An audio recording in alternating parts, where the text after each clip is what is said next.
Hello, everyone. You're all very welcome to Underground Cinema. As you know, we are in the depths of interviewing as many filmmakers and documentary filmmakers and actors and crew members as we humanly possibly can before the 15th Underground Cinema Awards, which is just on our doorstep. It's only a couple of weeks away.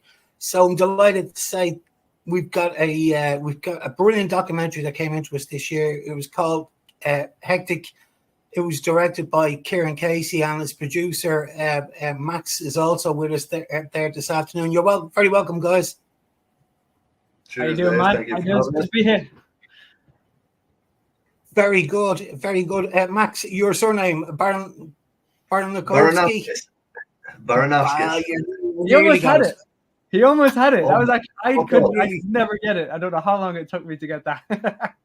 Well, you see, I spent a bit of time on. Whereabouts are you from? Originally, I'm from Latvia. I always say paradise puts a smile on the person's face. Right. I've spent some time over in Poland over the years. I thought it might have been a Polish surname, and I'm well used to pronouncing these surnames. You want to see me at the awards, because when we first started Underground Cinema 15 years ago, most of the nominees were Irish. So I'm fairly good with all the Irish surnames, but all of a sudden, as the years passed by and we got an international cruise, I have been very good at murdering the international filmmakers all over Europe. Sure, the Americans can't get my name. During one of the film festivals, there was a guy on stage. He was actually a famous celebrity in the Hollywood sphere, but he calls me Ciarán. I was like, the hell? Like, where do you get Ciarán out of? Like, they don't know it's Ciarán. They say Ciarán. It's weird. Yeah. Well, look, the documentary is called Hectic, and ironically, it's called The Calm Before the Storm. We are in the middle of a storm at the moment. It's going right the way over the country, and the guys are in Galway and Mayo, and I'm in the Midlands and Longford, and it's really wild out tonight. So I really appreciate you guys coming on to me. Hopefully, a tree doesn't hit us in the middle of all of this. I'd rather be indoors right now, to be fair. This is good. Don't send me out there. Great. Guys, your documentary, I'm a big fan of documentaries, and in particular, I'm a great fan of music documentaries on music videos and sports videos. This one really caught my eye. Can you give me just a little synopsis about what this documentary is all about?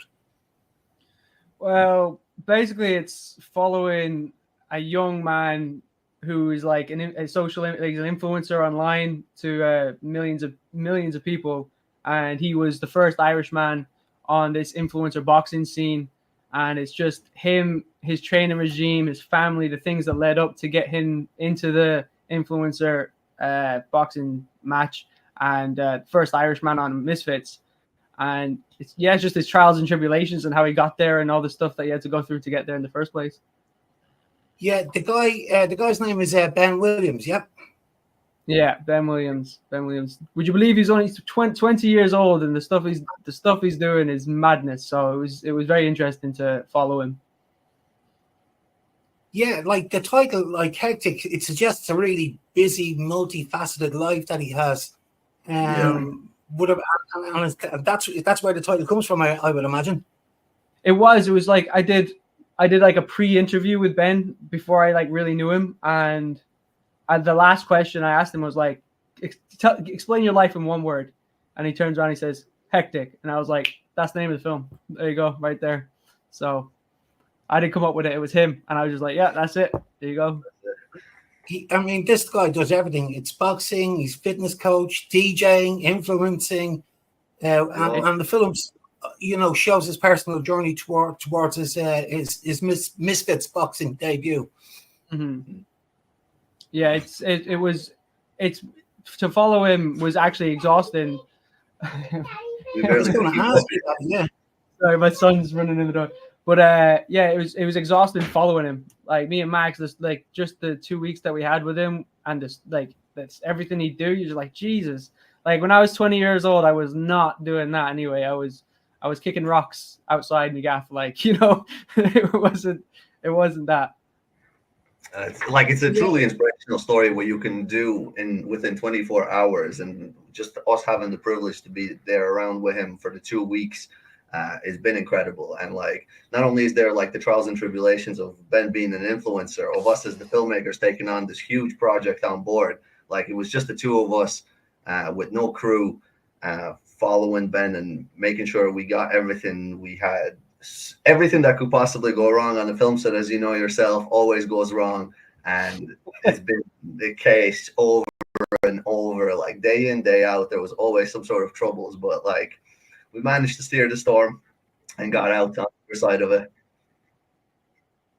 Yeah, what initially drew you to Ben's story? I didn't even really know Ben before January of this year. So he put on his own event, his own first event of boxing called the UCC, the Ultimate Creator Championship, where it's Irish influencers box each other. And one of the fellas on the card was a good friend of mine that I shoot music videos for, Craig Cooney. And so I went down just to film this event, and Craig and all that. But when I was there, I was like, you know what, I'll film the entire event. I'm going to film the entire event and see how it goes. And Ben got in contact with me because he ran the whole thing. I didn't really speak to him. And he got in contact with me and was like, can you do like an after movie of the event? So I was like, yeah, sounds. So I did the after movie. It went online. It got a couple 100,000 views and everybody loved it. So I think it was during Christmas. This was like December 15th. And then during Christmas, I seen a post from Ben on social media being like, oh, the first Irishman on Misfits. And I know Misfits because of the whole, your KSIs, your Logan Pauls, your like this whole influencer scene. I'm not huge on following it, but I know about it. And he was the first Irishman on it. So I was like, that's interesting. It's number 12. And they've only had one Irishman on it so far. That's kind of crazy. So I just took a leap of faith and was like, yeah, Ben, let me document this journey of you fighting next month. And this was around, I think it was just around New Year's, and he was fighting on January the 20th. So by the time he said yes, we had we had a week to pre-produce like what the story was going to be. We did a ton of like paperwork beforehand, but it was the reason why I was drawn to it was just to see a young man like go like at 20. He only just turned 20 at the time. To be doing this like is actually kind of crazy to me. That he has all these facets that he's doing, and then the boxing is just another one. It was just really it just captivated me. I was like, how does a young man do this? I was really intrigued on how he goes about his day-to-day life, especially being 20 years old and a following that big. Like not many people can handle a following that big, and it might change you, or it might, fame can get to your head. But no, he was really down to earth. Very smart for his age. Very smart. So yeah it's intriguing. I'm just, how did you approach the filmmaking? He's such a hectic lifestyle. Were your shoots planned? Was it just basically following for 2 weeks with nothing planned, or how did you do it? Well, first it was, so the shoot was pretty much broken down into two parts, which first week is when we did all the interviews. And a lot of the pre-production that we did was like, okay, we kind of know, after we figured out the questions we were going to ask, we wanted to make sure that the visuals look absolutely the best they can possibly be. And so I don't remember off the top of my head what was the documentary that we did the angles on, like the inspiration. It was like an Indian boxer. Yeah, we took inspiration. Yeah, took inspiration from some other documentaries, like angles wise and stuff. And the pre-production, basically, we did following him around with no plan. We had a plan. We wrote down like a structure, like a 10-part like piece, like childhood and early life, family life, and we had this whole thing and like what we were gonna follow. And then most of it was like through out the window. By the time we started filming, we're just like, let's just follow him and see where this goes. But we did have the first week, like Max said, we did plan interviews and we planned every question for every person and what, because like we have the mother, like his mom, amazing woman. What's her feelings when her 20-year-old son is in a boxing ring? Like those questions were all related to each person. So that was the bare bulk of what we planned. But for other than that, It was more like go with the Shooting on the flow. Yeah, shoot on the fly. Just let him. We wanted to be a fly on the wall. Apart from the interviews, we didn't even want to like step in and force anything. Like because I don't think that's not a good documentary. Then if you're, I just wanted to see what his lifestyle was like and his training regime and stuff. So.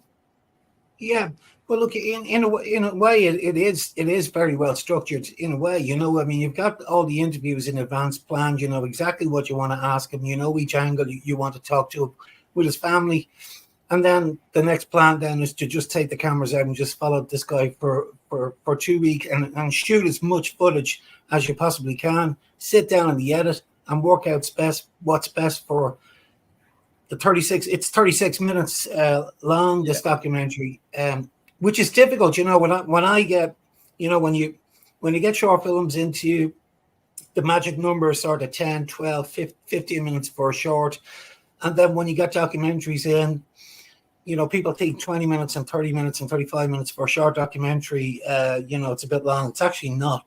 It's very difficult to squeeze in somebody's life into 36 minutes. I imagine there's a lot more you wanted to squeeze into this, during the edit. There's a lot more you would have liked to include it. But I think if you did, you're probably going down the road of a feature documentary. Yeah, the feature was, we spoke about it, but it felt like the feature was too, like, although he is doing a lot of things, you've been pushing it because he's still a young fella. He still has a whole career ahead of him that you make the feature about in 5 years' time, 10 years' time. That's where you make the feature. This was more of an introduction to who he was, and because he does get a lot of shtick online for being an influencer and the stuff he posts. People are not the nicest on social media, like as you probably know yourself. So that's what I mean when him having this huge following at 20 years old and getting hate comments. How does that affect you? Because I know I was affected by it at 20 making films, so how he goes about it is quite interesting. So yeah, it was. He seems pretty grounded. Have we missed anything that we haven't seen? Did you capture everything? Is he grounded? Complete 100%. Now, like he's an influencer, so not everything he posts will be like 100% factual and like I ran into this thing here randomly. It's like some of it's pre-rehearsed on that end of things, but everything you see in the film, that's Ben. It's just he's out of all the influencers that we met and we came across, both me and Max, he was the most, how you say this nicely, he was the most normal person. Yeah. How do you say it, Max? Because like he was more, like he was really grounded compared to everybody else. Everybody else wanted that you could see that limelight kind of around him, while Ben was just cool, calm, and collected throughout the whole kind of journey there for those 2 weeks. Like anytime all the influencers were hanging out, Ben was kind of more keeping to himself. He's like, I'm here to do a job and I'm going to do it the best that I can. And along the way, there was, when you watch the documentary, there's a couple little side quests that we ended up going on to that just kind of happened. You can't pre-rehearse it. But overall, yeah, Ben, hats down to him. He's like a great lad, really dedicated to his craft. And the fact that he can do so many things all at once just proves to show, like, with a little bit of a push, you can get things done. Yeah. You mentioned, it could be a really good idea there. You'd love to see, after watching this documentary, if you guys did something on him again in 5 years, like you said, to see where exactly he is. Did he fail? Did he go stratospheric? Did he stay boxing? Did he just look down a different path? It's an interesting, because he's such an interesting guy. You definitely love to find out what's going to happen to him in about 5 or 10 years' time. It's such a new as well platform as well. These influencers, like this is pretty much the first generation of influencers coming out, right?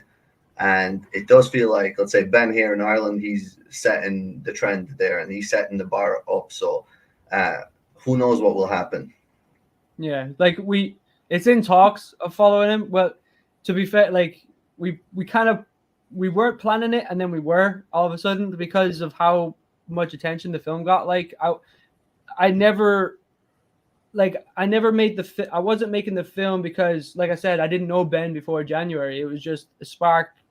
It kind of came about, and I was like, you know what, I'll give this a go. I wanted to prove myself as a filmmaker first and foremost, being like, I want to tell a good story, showcase that, you know, if I go for whatever my next project would be, we might get funding for the next one by proving that we could do this one with a shoestring budget. Like literally, we had, I think we raised €1,000 to make the film, and I just wanted to prove it. But now, since the how big of a viewing that it got like 150,000 views, the trailer that hit millions of views on social media, we planned on continuing. Now he's fighting again next month, and he's actually fighting for the belt in Qatar. So it's in talks for us to go and continue to see where the story goes. But like we said, his story could be for the next 5 years. It could be 10 years. So this winning the belt, if he wins the belt, fingers crossed, would only be the first 5 minutes of the feature film. You know what I mean? Like, so winning the belt isn't the big thing. Like, he could win the belt. To me, that's the first 10 minutes of the next film. I want to see him in 10 years time, 5 years time. So it's in talks that we could follow him, but we'll see what happens. Yeah. I mean, you're right. Like, influencing is a relatively new thing. You're sure we're now seeing it as an actual subject in schools, in college. Influencing has now become an actual subject. So No it way. is. Yeah. It's now a college course. You can be trained to become an influencer. Yeah. That's madness. The like, I've never been like huge on the influencer scene, which is why like I kind of like Ben because he was quite grounded, like I said. But that as a college course, what do you teach? Like how to open up TikTok. Like yeah, that's mad. This documentary, would be a really good documentary to show some of these students that are studying influencing for a career. I think it's fantastic. And do you consider, would you your next, like, do you consider yourself a documentary filmmaker? Or I know you've done music videos, but what about dramas? Film with a narrative. I've had films in mind. Like I used to do. I did a feature documentary by myself, and I consider myself a good documentarian, like in filmmaking, but I've never been like I'm a documentary filmmaker. I'm someone who kind of goes with the wind. Like if I like a project, I will do the project. From VFX, animation, document. I've done it all. Like, and I still haven't found a niche because I just like creating. That's literally it. I think like myself and Ciarán, like we're very hybrid like filmmakers where we try a little bit of everything, whether it goes from, documentaries to fiction. Both of us worked on both projects and we've achieved great little things, but at the same time we do commercials, on the side. And there's so many little different things that you do all at the same time, and kind of defining yourself just to one category is very hard, especially like in our documentary, you see people doing like a bunch of things at once. And so I think that kind of applies to us as filmmakers as well, where it doesn't really matter what kind of a project you throw at us, like we know we can, throw it out of the park. Which is kind of like my Achilles heel in my sense as well, because you don't, in I suppose as a filmmaker in Ireland especially, it's if you don't find a niche, like you don't get taken on because you're not that, you don't advertise yourself as a DP or you don't advertise yourself as an editor. Like I want to I want to do it all. Yeah. I just like creating. And for my plan for the next one, aside from maybe doing the next Tech Take 2, there's other documentaries that I want to make on. I like raising awareness to things and things that I'm passionate about, which is why Vultures was something we made, was because of knife crime. I wanted to bring a light on knife crime, especially back then. It was like, I think at the start of that year in 2021, 3 young fellas lost their lives to knife crime at the start of the year, like literally within the first 2 days of the year, and that's kind of like what really kick-started that. So anything I do, as long as like there's like a story to tell, like that means something. That's not I like fiction. Don't get me wrong. I like sci-fi's and me thrillers. Thrillers my favorite, but if I was doing a thriller, it'd be on something that I like that you could raise awareness to at the same time, you know, and leave a good impact.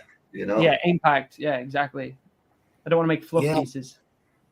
You just when you were talking about vultures there, I was thinking about a music video there. We got there's a great music video that was submitted into us. It's been nominated for an award. Funny, it sort of reminds me of Vultures in a way because it was directed by a fellow called Joe Byrne from Dublin, and it's shot in Dublin, and it's about homelessness. It's based on a true story as well. Joe mentions that it's based on a true story. Very young girl. It's called Drainpipe Diamond by Joe Byrne, and it's about basically a young girl.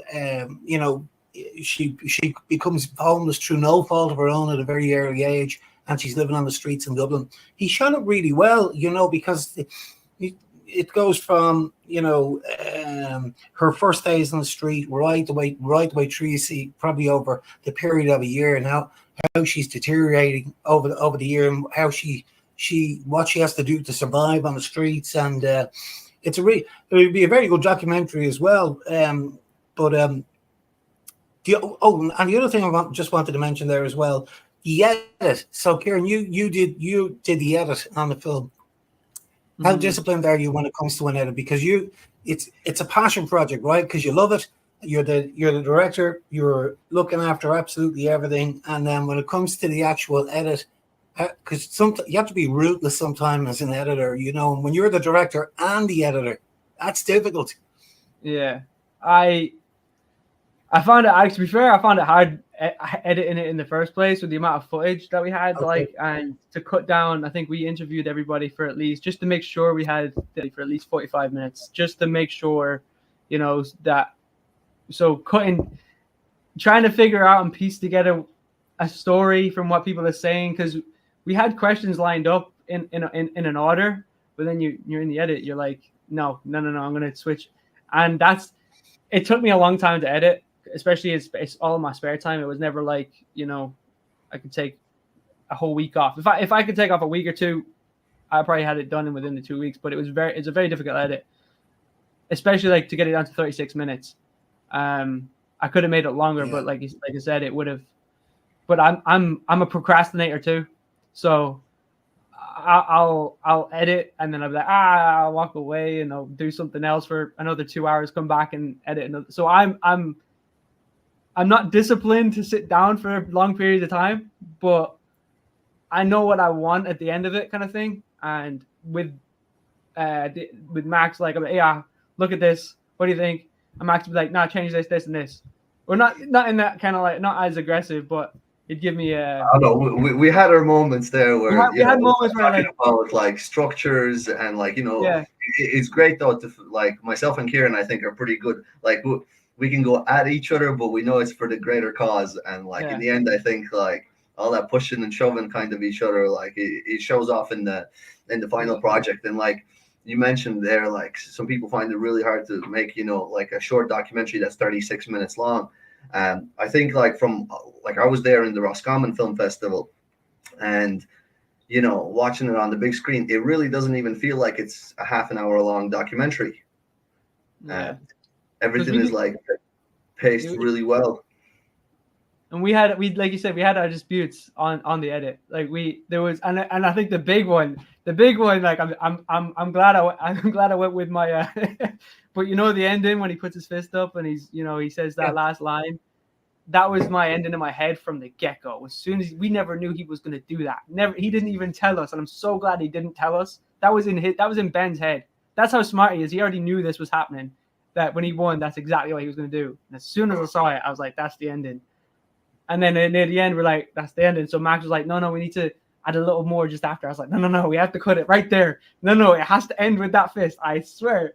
And that was like we disagreed on that for like 2 days. And we kept watching it his way and then watching it my way, and just like sat back and just like, no, I don't know.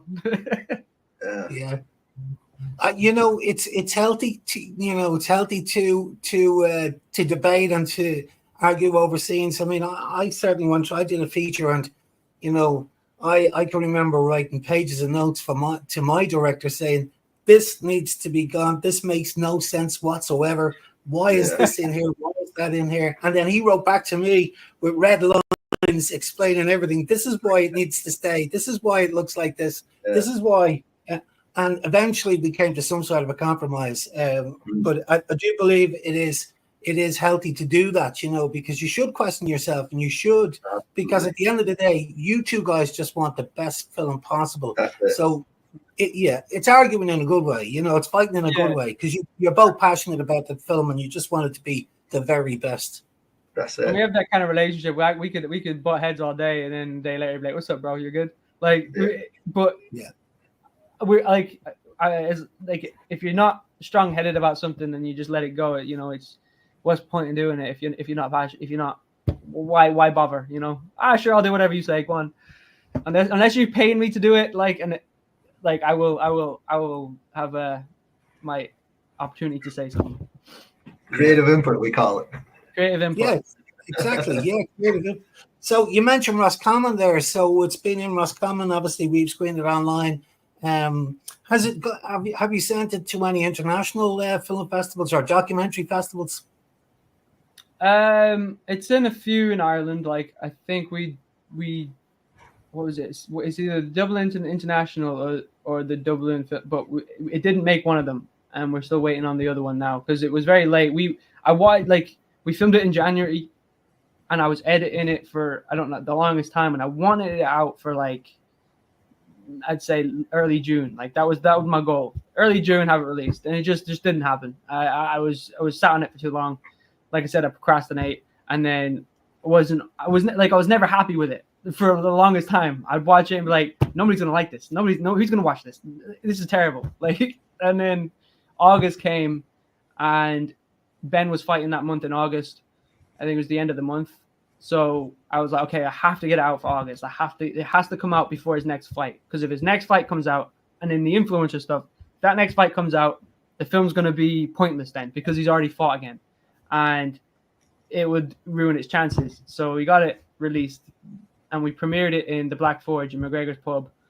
And then we put it up online that same night. And everybody loved it, and it was great. But I wanted to get, but the reason why I wanted to June was because I wanted to put it into film festivals. I wanted the Film Fla, and I wanted all these ones in Ireland because it's an Irish influencer. I felt like Irish festivals would be more inclined to take it on because a lot of people across the pond don't understand Ben's accent. They don't know what he's saying. I actually had to do I did all the captions. Oh my god. That was the hardest part was doing all the captions. AI helps for a bit, but when you have a Scottish woman and a Dublin mom and a Dublin lad, the captions don't know what they're saying for half the part. So I'm typing everything in to make sure that if you don't understand him, you can watch the captions on YouTube. So that's why I feel like it won't do huge internationally just because of the accent. Genuinely, the people were like, "What's he saying?" I have no idea what he's saying. So. And that's no offense to Ben because I understood him perfectly. I don't know, but yeah, it's we got the final in Roscommon, but we didn't win I believe I wasn't here. I was in Austria at the time, but yeah, there were some other short films. I didn't get a chance to see them because I came late to driving from Galway, and I had just a visitor from America, so it was all kind of last minute where it's all right, we're going down to this film festival. But it was a great afternoon talking to all the filmmakers and anyone who did stay because our film was the closer. It was the last short film being shown, and anyone who did see it, they loved it. They said it's a great TV documentary, and we just don't know where to go from here. We read the piece and we're like, now what? Where film festivals, and then I don't know how I don't know the film. I just like making stuff. Like I said, we don't know the film scope in Ireland. You got it into me just in time because you got it into us at Underground Cinema on the 15th of August. I think we were finishing up on the 18th of August. I think it was very, very tight. But listen, I think this is really important. And I've been mentioning it that when you start watching some of the videos that we've been doing over the past week online, I say the same thing over and over again. Racing the film to get it ready for a film festival is all wrong. It's wrong because you drop the ball. I genuinely believe that the best thing to do is if you're trying to get your film to make it look the best as it possibly can, forget about racing it and just put the festivals out of your mind completely. You get the film that you want right. Don't be putting something together because what'll happen, I bet you, if you'd erased that and got, and it did get, say, let's just say Galway, for example, it got into Galway or Dublin International Film Festival or whatever, and you watch it on the big screen, I bet you, I put money on it. You'd say, oh my God, I wish I didn't do that. I wish I had cut that. I wish I had it. That doesn't look right. I guarantee you, as a director and a producer, you'd be kicking yourself saying, I wish I didn't rush it. So I think like you did the right thing. I still feel like that now. I feel like if I had it, I marinated it for another month, I'd be like way more impressed with it than I am now. Like I love it. Don't get me wrong, but like a script is like, and a script is never given. It's always taken. A film is never. I had to get it out before the flight, and even then I was like, I'd rather sit on it and watch it another 100 times before anyone else sees it. But it turned out well. People enjoyed it, which is always and the reception it got on YouTube is pretty astounding, like for a short film. So that's obviously the audience. Myself and Ciarán were struggling to find somebody who would give us like a critical view and tell us the film is terrible or something and we just couldn't get any of that's it. What you want. That's what I want, as someone be like, oh, that's terrible. That's all of this. Remove it all. And that's where I'm like, now that's what I want to hear. But when people give you praise all the time, it's like, no, don't do that, please. Don't do that. But the production values are very good. It does look like a proper TV documentary, something that you'd see on TV. 36 minutes, stick in a couple of ads in there. You got a 50-minute slot on RT, RT2, a TV channel. It is very, very it's very good. The production values are very, very high. I like the grade. Colors look great. Camera is great for documentaries. It's spot on. And the other thing is as well is it's been nominated for Best Documentary Award here, not by a single Irish panelist has picked this film. It's an international panel that have picked this film, not an Irish panel. So they don't have no clue who you guys are, Ciarán, Casey or Max. No idea whatsoever. They picked it because they thought it was a good documentary. That's awesome to hear. That's so the captions worked then, was it? Yeah, that's like great. That's great to hear. Yeah, the panel that we have is an international filmmaking panel. It's very difficult to put an Irish panel together because everybody knows everybody so well in Ireland. It's very difficult to give a non-biased opinion on something. So we've been working with international filmmakers for years. So a good number of years back, we asked a crew of international filmmakers that had won at Underground Cinema over the years, and we've put them together. They help me throughout the year. They do be watching the films. They come back with their comments, and they select the films that we should be screening, and the ones that should be nominated. The only time we step in is when they can't make a call at all, and we'd step in then and say, okay, look, we'll make a final decision on that. But that's how it works. That's wicked. I like that. Because everybody does know each other here. So you've been picked by an international panel. Everybody knows each other, Ciarán, but they don't know us yet. They don't know us. Yeah, we're new. We just do stuff in the back roads of Ireland. Like nobody knows we're here. Sure, my house got taken away with the storm there today, so like who knows? But so what's next in the cards? Have you got anything else in the pipeline apart from Ben Williams? There was one or two projects that I had in mind, and it's to be fair, like I never got into the sports thing before, but I liked the sports thing, but there's it's in the cards. I kind of started it. It's another boxing documentary, but it's about a 7-year-old boxer. I think he just turned 8, and he's an amazing little boxer. But he has Asperger's, so it makes him focus more on the boxing. But he's a very talented kid, and he goes by the name Taz. And I met him a few times. This kid is dedicated to the sport. But I wanted to kind of follow him because it was just a really interesting story to show you. Like, I felt like it was an inspirational piece, especially if you have kids with, with some condition, or like, being on the spectrum in some sense.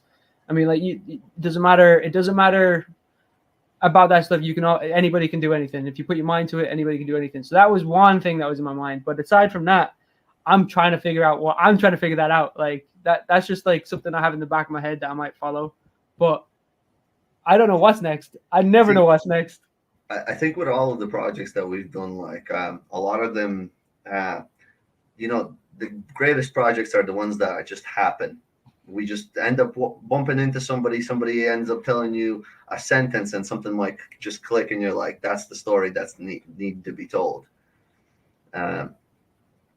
So yeah, there's a few ideas from, like Ciarán was saying, the Taz documentary, and it's also great, like family pieces as well, like having like all the support, seeing like from our documentary, all Ben's family supporting him all throughout his journey, and representing that on big screens nowadays. You don't really get to see much of that. A healthy kind of family unit moving together. I think. Yeah, that's very true. Like to see that, because it's usually documentaries are usually built on things that went wrong, and how I suppose they overcame some kind of whether it be from a poor area or dysfunctional family in some sense. But Ben's family, like to see a family that like Max said, that strong, that supportive was very interesting from where I'm from, family wise. So I think so. It was nice. It was nice to see, and it kind of shows if you have a supportive family and supportive parents, supportive everybody behind you supporting you. Look what you can do. Look at the lengths you can go to with people backing you. So it was it's not one person doing everything. It's a collective of everybody that's around you. Yeah, you are who you surround yourself with. So supportive parents was, but yeah, who knows what's next? As long as we don't have the troubles we had in this film. Like from the moment we started filming this thing, man, from the moment we left the house, this man forgets passports. We weren't allowed to fly. There was no hotels for us. We couldn't get a car. There was so many problems that we had to overcome making this film. So as long as that doesn't happen in the next project, I'm happy. Okay. Right, guys. But look, I'm going to wrap it up now. Listen, thanks a million for talking to me on this stormy Sunday night. I really do appreciate it. It's a great film. If anybody hasn't caught it, it's on YouTube now at the moment. We'll put up the link onto our Facebook page, and you should take a look at it. So that's it, guys. Thanks a million, and we'll chat to you soon. Thanks for having us. Take it easy, man.